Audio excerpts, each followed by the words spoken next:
and welcome to my channel Amusni 2024 అండి.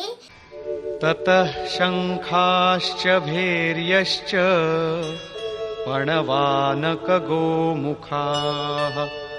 సహసైవాభ్యహన్యంత సశబ్దస్తు ములోభవత్. తదనంతరం అనేక శంఖాలు, నగారాలు, డోళ్లు మొదలగు అనేక వాయిద్యాలు ఒకేసారిగా వాయించబడ్డాయి. వాటి శబ్దం కూడా అతి భయంకరంగా ఉండింది. భయం కలిగించటం తప్ప కౌరవులది ఇంకొక ప్రకటన లేదు. బహిర్ముఖీనమైన విజాతీయ ప్రవృత్తులు సఫలమైతే మోహమయమైన బంధం మరింత సాంద్రమైపోతుంది. ఇప్పుడు పుణ్యమయమైన ప్రవృత్తుల వైపు నుంచి వచ్చిన ప్రకటనలు చూడండి. వాటిలో మొట్టమొదటిది యోగేశ్వరుడైన శ్రీకృష్ణుడిది. తతః శ్వేతైర్హయైర్యుక్తే మహతి స్యందనే స్థితౌ మాధవః పాండవశ్చైవ దివ్యౌ శంఖౌ ప్రదధ్మతు. దీని తరువాత శ్వేత అశ్వములతో యుక్తమైన రథంలు. వీటిలో లేశమాత్రం కూడా నలుపుగాని దోషంగానీ లేదు. శ్వేతం సాత్వికానికి, నిర్మలత్వానికి ప్రతీక. మహతిస్యందనే మహారథముపై కూర్చున్న యోగేశ్వరుడైన శ్రీకృష్ణుడు, అర్జునుడు కూడా అలౌకికమైన శంఖాలను పూరించారు. అలౌకిక అంటే ఈ లోకం కన్నా పైది. మృత్యులోకం, దేవలోకం, బ్రహ్మలోకం, ఎక్కడి వరకైతే జన్మ మరణాల భయముందో ఆ సమస్త లోకాల కన్నా పైది పారలౌకికం. పారమార్థిక స్థితిని ప్రదానం చేసే ప్రకటనను యోగేశ్వరుడైన శ్రీకృష్ణుడు చేశాడు. బంగారం, వెండి, కొయ్యతో చేసిన రథం కాదు. ఆ రథం అలౌకికం, ఆ శంఖం అలౌకికం. కనుక ప్రకటన కూడా అలౌకికమే.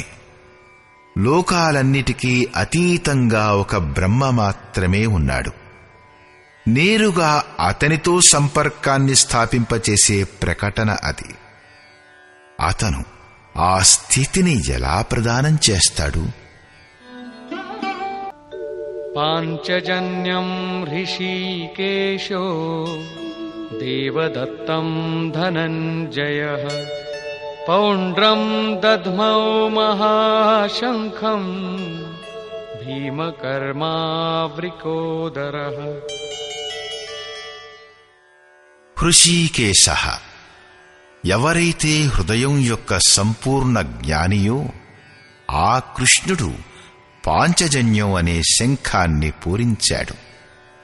5 జ్ఞానేంద్రియాలను 5 తన్మాత్రల రసాలతో అంటే శబ్ద, స్పర్శ, రూప, రుచి, వాసన ఈ రసాలతో సహా తన భక్త శ్రేణిలో చేర్చుకునే ప్రకటన చేశాడు. వికార రూపంతో దారి తప్పే ఇంద్రియాలను నిర్బంధించి వాటిని సేవకుని శ్రేణిలో నిలబెట్టడానికి హృదయంలో ప్రేరణ కలిగించటమే సద్గురువు చేసే దానం. శ్రీకృష్ణుడు ఒక యోగేశ్వరుడు, ఒక సద్గురువు. శిష్యస్త్యేహం భగవన్, నేను మీ శిష్యుడను. బాహ్య విషయ వస్తువులను వదిలి ధ్యానంలో ఒక్క ఇష్టదేవాన్ని తప్ప ఇంకొకరిని చూడకపోవడం, ఇంకోటి వినకపోవడం, ఇంకొక దానిని స్పృశించకపోవడం, ఇవి సద్గురువు యొక్క అనుభవ సంచారం మీద ఆధారపడి ఉంటాయి. దేవదత్తం ధనంజయః దైవీ సంపత్తిని అధీనం చేసుకోగల అనురాగమే అర్జునుడు. ఇష్టదైవానికి అనుగుణంగా మసలుకోవడం, దేనిలోనైతే విరహం, వైరాగ్యం, అశ్రుపాతం ఉంటాయో గద్గద్గిరా నయన్బహనీరా, గద్గదమైన స్వరం, నయనముల నుండి కన్నీళ్ల ప్రవాహం. ఎక్కడైతే రోమాంచకం ఉంటుందో, ఇష్ట దైవాన్ని తప్పించి అన్య విషయ వస్తువులు లేశమాత్రం కూడా గుర్తుకు రాకపోతాయో దానిని అనురాగం అంటారు. ఇదే గనక సఫలమైతే పరమదేవుడైన పరమాత్మునిలో ప్రవేశం ఇప్పించే దైవీ సంపదపై ఆధిపత్యం ప్రాప్తిస్తుంది. దీనికే రెండవ పేరు ధనంజయుడు. ఒక ధనం బాహ్య సంపత్తి. దీని వలన శరీర పోషణ జరుగుతుంది. ఆత్మకు దీనితో ఎటువంటి సంబంధమూ లేదు. దీనిని మించిన స్థిర ఆత్మిక సంపత్తే నిజమైన సంపద. బృహదారణ్యకోపనిషత్తులో యాజ్ఞవల్క్యుడు మైత్రేయికి ఇదే బోధించాడు. ధనంతో సంపన్నమైన పృథ్వీపై ఆధిపత్యం వల్ల కూడా అమృతతత్వ ప్రాప్తి రాజాలదు.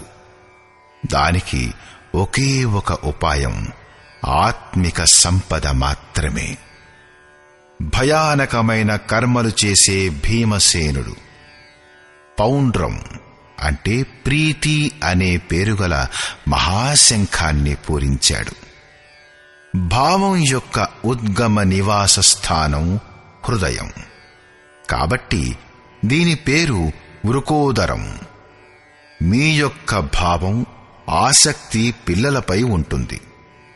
కాని వాస్తవానికి ఆ ప్రేమ మీ హృదయంలో ఉంటూ మీ పిల్లల్లో మూర్తీభవిస్తుంది. ఈ భావం మహాబలవత్తరమైనది. అదే ప్రీతి అనే పేరుగల మహాశంఖాన్ని పూరించింది. భావంలోనే ఈ ప్రీతి నిహితమై ఉంటుంది. కాబట్టి భీముడు ప్రీతి పేరుగల మహాశంఖాన్ని పూరించాడు. భావం మహత్తరమైన బలశాలి. కాని దాని సంచారం ప్రీతి ద్వారానే జరుగుతుంది. హరివ్యాపక సర్వత్ర సమాన